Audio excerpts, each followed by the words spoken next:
Hey guys, Jack Davey here and welcome back to my YouTube channel. In this video, I'm going to be breaking down exactly what one of my brand direct deals actually looks like. So I'm going to be showing you exactly what I look for when I'm buying these deals, what the profit margin is, what the ROI, like what the expectation should be, what you can actually sustainably scale with, what the refund rates are, what's the typical transportation rate, what's the storage rates, basically the whole lot. So just to confirm, the product that I'm about to show you, I didn't find it using a lead group. It wasn't an online or a retail arbitrage product sourced from a clearance section. It wasn't from your typical low barrier to entry wholesaler that you would typically search for on Google. It was actually found using one of my brand direct sourcing strategies that I've developed over the past 3 or 4 years that I've actually been selling on Amazon. So for those of you who are watching the video and you maybe don't know what brand direct is, maybe you're looking to get into the space, or you currently do retail, online arbitrage. Basically, the process of brand direct is where we will find a product on Amazon first. So I'm just going to use this example here. I've got a Huel. So say for example, I'm looking on Amazon right now and I find a listing that meets all of my criteria, all my validation checks, and that listing happens to be a bottle of Huel. So this bottle of Huel matches all of my validation checks and it's a product that I actually want to sell. So the next process, the brand direct process, is actually going to Huel directly and approaching Huel directly with the outlook to get a trade account with them. Okay, so we find the products on Amazon first and then we go to the brand direct and approach the trade account. So again, I'm going to go later on in this video, I'll talk about the process a little bit more in terms of how it actually works. But that's, on a basic level, that's what brand direct is. One of the biggest struggles that I actually had whilst growing my business, to the point where it's done over £500,000 in a single month in sales, was actually finding a way to sustainably source good products like the one I'm about to break down. At the time, I didn't know this. At the time, I thought it was the way I was contacting brands. I thought it was the way I was negotiating, why I wasn't succeeding, which in hindsight, yes, definitely did need improving, but the main issue that I actually came to realize was that I wasn't contacting the right type of brands, okay? And that led to me contacting the wrong type of suppliers, buying the wrong type of products, which ultimately made it like 10 times harder for me to secure profitable products, negotiate with suppliers, and actually build those long-term sustainable relationships, which anybody who's looking to start Amazon Wholesale or anyone who's looking to grow a business, that is what you're looking for ultimately. Sustainable products which you can replenish month on month, not products that you buy once and there may be a little bit of margin in it, and then 2, 3, 4 months down the line, the listing gets saturated, plenty more sellers come selling on it, and your margin drops 10, 8, 6% margin, and then you end up just getting rid of your stock and then trying to chase the next deal, and you're just constantly chasing your tail. With the knowledge that I amassed over the last couple of years, I have now significantly changed the approach that I use when actually sourcing my products. Okay, now we're not looking for the type of products, me personally, I'm not looking for the type of products that everybody sells and everybody can get access to. We're looking for more niche specific products and niche specific brands that we can grow and build with. Okay, products that are going to last us from years and years, and all we simply have to do is replenish on a monthly basis and build that ongoing relationship, and that's what we're looking for. Yes, it does take more time up front, and yes, it is harder, but it's going to pay you for years to come. You're just going to be able to replenish these products and sell them again and again. I'm now in a fortunate position where I can actually cherry pick the brands that I actually want to work with, and the ones that I've already validated, that they've already met my criteria, and I've achieved that through years and years of learning and understanding what actually makes a good product, what makes a good product sustainable, what makes it one that you actually want to sell long term, because ultimately it hasn't always been like this. That's just come from years and years of learning. And the system and the way I source products that I now use is super simple to replicate, and it makes finding new products like 10 times easier than it was before, which again I'm going to explain later on in the video. But yeah, before I was doing it completely flawed, and I guess I've just learned over the years. So towards the end of this video, I'm going to explain the full process and how it works, right? And how you can implement it into your business too. So what I want to do now is actually show you inside the deal that I mentioned, because it's a pretty good example of an actual product that you can source through brand direct, and it's ones that I've sourced from a brand direct. What I'm going to be doing is I'm going to be breaking down all of the numbers, exactly what I looked for when I was buying this deal, what the ROI and the profit margin is, what the refund rate is, what the transportation costs are, basically everything associated with buying, validating, and doing all of the checks on a deal. I'm just going to be going through, right? So that you can see what like an actual deal will look like if you get into brand direct wholesale. What I'm going to do now is just jump into the numbers, and I'm just going to share my screen and show you exactly what I mean.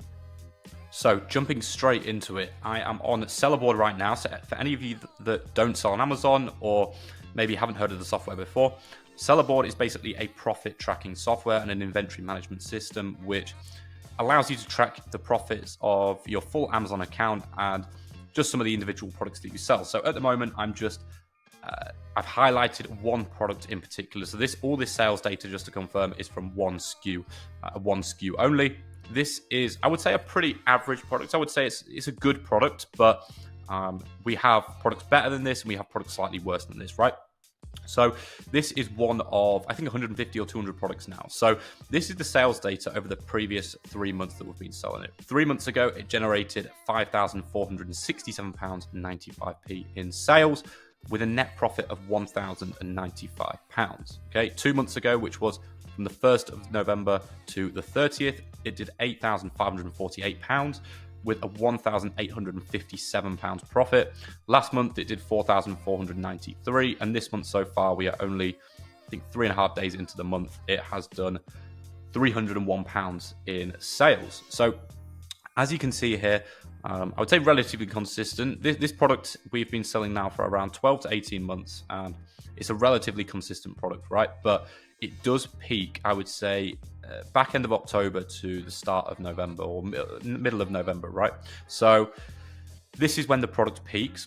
And as you can see, the sales significantly increase. So on an average month, I would say we do probably £4,000 to £6,000 in revenue with this product. But in November, we did £8,548. And as you can see, the profit margins are pretty healthy. So we are a VAT registered seller. So our margins typically are going to be less than a non-VAT registered seller. So if you were a non-VAT registered seller here, if you were just starting out and you were selling this product, you would be making considerably more margin than that. I would probably say you'd be making upwards of 26, 27, 28% margin. But because we've got VAT to pay, we are making 22%, which is still very good. Our margin, as you can see, I'm just going to use November's sales data for an example. So in November, we did 8.5k in revenue, 1,857 in profit. That meant that we made a 22% margin with a 90% ROI. Now, I would say this is a good example of a product, and the margin expectation that you should go for highly depends on quite a few different factors. It depends on the relationship you've got with a brand, how much longevity that product's got in terms of, like, does the price fluctuate? Is it a risky deal? Is it like a consistent all year round deal? But generally speaking, I would say you need a minimum of, if you're not that registered, if you're just starting out and you're maybe doing 5, 10, 20k a month, you need a minimum of 18 to 19% gross margin, right? And the reason that you need this is to absorb refunds, to absorb any transportation costs. As you scale, as you start to scale, you will have other overheads. So maybe a warehouse, you may have staff, tons of different other costs that you've got to associate with. So those are going to eat into your profits slightly, and you're going to need to make sure you've got a sustainable margin. So if you're not that registered now and you're maybe doing like 9, 10, 11, 12% margin, you really need to, your main focus just needs to be getting that margin up and getting it to, as close to the 20% as you can, because I would say 18 to 19% really is a minimum. But as you can see here, this is a good example of a product, right? And these products are out there. Like, this is, this is a good product, but it's nothing spectacular. Like, it's not incredible. Like, it's a really good product, but these are out there. So the margin is there. You just need to know exactly where to look. So if we go into more info here, you'll be able to see a breakdown of the product. So as you can see here, we did get 11 refunds out of the 1,200 units sold, which 11 refunds out of 1,200 units is very good. I would usually expect to have about a 1% refund rate on the product. Maybe a 1 to 1.5% refund rate on a product. Maybe less if it's like more of a not a desirable item. If it's more of like a, I don't know, just to give you an example, like a washing detergent, right? It's not really subjective. People buy it because they need it. Whereas if you're selling more like, I don't know, technology or electronics or something like that, you're going to typically have a higher return rate. So this product's got a really good return rate of 0.9%. Okay, so the average I would say is about 1 to 1.5. You can also see here that we have, this is a breakdown of the Amazon fees, right? So as you can see here, we paid £1,777 in fulfillment fees. $1,247 in referral fees. And then there's a couple of other different ones here. Storage fees. This is a really small and light product, so we only paid £6 in storage fees. But I would say your storage fee should be roughly around 0.5% of your monthly revenue. And then, yeah, you've got the 1.8K profit at the bottom here. So as you can see, this is a pretty good indication of the product. You do also, on top of this, have to take into consideration labor costs. This product does also go in a poly bag. So you've got to take into consideration the poly bag cost, the label cost, and also the transportation to get it into Amazon. However, this product in particular, you can probably fit around 800 to 900 in one small box, and that box is going to cost around £4 through UPS. We personally ship everything on pallets, but generally speaking, it's going to cost you nothing for this product. Whereas if it's a big, bulkier product that's heavier, it's going to cost you a lot more. But this product maybe costs us a couple of pence each unit to get the poly bag, the label, and ship it inbound. So when you're looking at deals, this should be, your benchmark should be that it makes a minimum of 18 to 19% margin, and it should be really a minimum of 30% ROI. And with those figures, you can scale. So yeah, that's really an insight into the product. So what I'm going to do now is just jump back out of this platform, and I will just explain a bit about how it is I actually found the product. What are the tangible steps that I used to go out there, source the product, contact the brand, and negotiate a price to make 22% margin. So overall, I would say that is a pretty good product, right? It's got a healthy profit margin, a healthy ROI. It's got a really low refund rate. It's small, it's light, it's consistent. Like, it is really the perfect product that you could ask for. For those of you there watching now that think that's unattainable, I promise you, finding products like this is possible for absolutely every single one of you watching right now. Okay, you just need to have the right guidance and the right strategies. So if you are interested and want to learn more about how you can find long-term consistent deals that have healthy profit margins that look exactly like that, go to the description of this video where you can book in a call with me to just have a bit of a chat and see whether it would be a good fit to help you scale your business. But make sure you come back to this video and watch till the end, because there is a ton of value. What we're going to do now is just jump into a bit about what was the process that I used to find this product, to contact the brand, and to actually negotiate pricing that was profitable enough to make that much margin. So step number one is, as I alluded to earlier, is I went onto Amazon and I looked for products that matched the specific criteria, okay, that match my validation checks. So ultimately, we're looking for products that have firstly a good seller to sales ratio, okay? And what I mean by this is you can go on Amazon and you can find a product that sells 1,000 times a month. But if the product has 30 sellers on it, the seller to sales ratio is actually pretty bad, because it means roughly if all 30 of those sellers are competitive, your piece of the pie, of what I call it, is so small and so diluted, because there's only 1,000 sales per month and there's 30 sellers. So that, you're going to be averaging probably 30 to 40 sales per month on that listing. When you initially look at it, you think 1,000 sales per month is great, but when you actually work out what your portion of that is going to be, very small, right? So what we're actually looking for is listings that have got a better seller to sales ratio. So what we're looking for more is like a listing that does maybe 400 sales, 500 sales, 600 sales per month, but it's maybe only got 2 sellers on. So that means you can consistently make 150, 200, 250 sales per month on that listing, and you're getting a good share of the pie. So you're able to buy a lot from the supplier, you're able to replenish it every month, and it's a consistent listing, okay? What we're also looking for is a consistent number of sellers, right? What we don't want to be on is listings that are, filled with retail and online arbitrage sellers. We don't want listings that have one day they have 70 sellers on, the next day they have 50, the next day they have 60. It's a really high seller count, and they're just too volatile. Like, one day you're going to be making 15% margin, the next you're going to be making 10, 12, 8, and as the number of sellers increases and supply increases in the market, your margin is just going to get diluted even more. So we're looking for a consistent number of sellers. We're also looking for a consistent number of sales per month, ideally. We can take seasonal products, and that is okay, but generally speaking, we want consistency all year round. So what we don't want is a product that in June, July, and August sells 2, 3, 4,000 times a month, but then the rest of the year sells 0 or 100 times a month, right? We can go on those type of products, but you need to know what you're getting into, and ideally we need consistent sales all year round, because it means you're not going to get stuck with stock. It's just more consistent, it's more sustainable to grow. And finally, we want to look at consistent pricing. So what we don't want, again, is a product that one day it sells for £10, but 7 days ago it sold for 8, the 30 days ago or 40 days ago it sold for 9.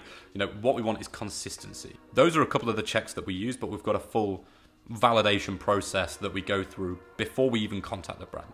The way we source is, first of all, finding the product on Amazon and then reaching out to the brand directly from there. So when looking for new products on Amazon, we have a strict validation process that just eliminates any products that don't meet that standard. So whether they've got, you know, a potential intellectual property issue, whether they're filled with OA and RA sellers, whether they're inconsistent, whether they're low barrier to entry, whatever it may be, we want to go through a process that disqualifies any product that is not actually going to be good for us to sell. We go through that process first. One of the main reasons that we do this is the past few years, I wasted so much time and effort by contacting brands and suppliers that I thought were really great. And I'd open the trade account, I'd contact the brand and negotiate the prices. And then at the point of actually doing all that, I actually find out that the product wasn't really any good. It was really volatile, really low barrier to entry, and it made it super hard to actually make a profit. One of the things I learned from that is, like, stop wasting time actually going out there, contacting these brands, negotiating and all that,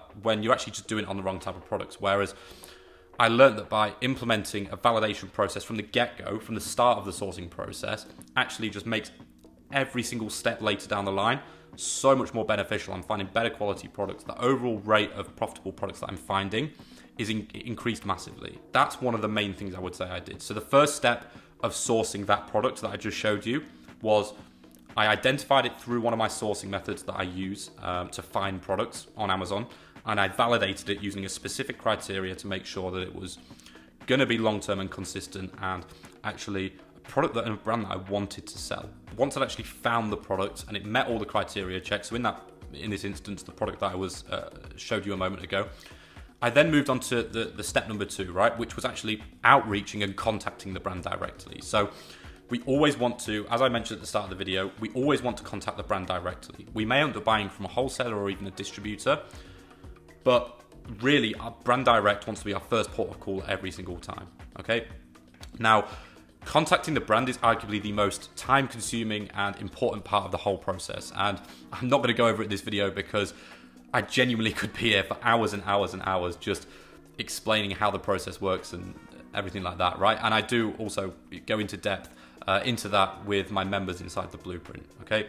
But it's at this point that you need to reach out to the brand with the intention of getting a direct trade account with them, okay? And what you've got to understand is opening good trade accounts is going to be and can be a tough process. You're going to get faced with a lot of objection, a lot of rejection, but it's ultimately how you handle that rejection and how you overcome it is going to determine how well you're going to be able to scale your business. And really learning that skill in itself will transform your business. And again, it's something that we go into in the Blueprint in significant detail and help all of our students with. Once you've actually done that, once you've found the product and you've actually gone into the supplier and you've actually managed to open the account, you then need to move on to step number 3 of the process, which is the negotiations, negotiating the better prices and the best terms possible. Negotiating with your suppliers is arguably the most important part of the process. You can get great at finding great potential product opportunities that meet your validation criteria. You can get great at contacting the brands and opening the accounts. But if you're, first of all, not negotiating, which I see a ton of people doing, second of all, negotiating in the wrong way, or if you just don't know how to approach the negotiations or don't know how to do it properly, you are genuinely leaving tens of thousands of pounds, if not hundreds of thousands of pounds of revenue on the table each and every single month. When it comes to negotiations, you have to do it in a very specific way. You can't just go to the brand and say, can I have a better price on this product, please? Or, you know, if I buy X amount of units, can I have a better price, right? I'm sorry to tell you, but this just won't work. In majority of cases, it just won't work, okay? And the cases that it will work is typically with the brands that you don't actually, then they're not going to be long-term and they're not going to be sustainable. Your job, you need to articulate yourself and your business in such a way that makes the supplier want to work with you and actually want to give you a better price. Ultimately, that comes down to how much value you can add to them. And I've made a couple of different videos previously, which goes into more depth on how you can actually negotiate, how you can actually approach this. So I'll probably link them in the description of this video if you want to go check them out.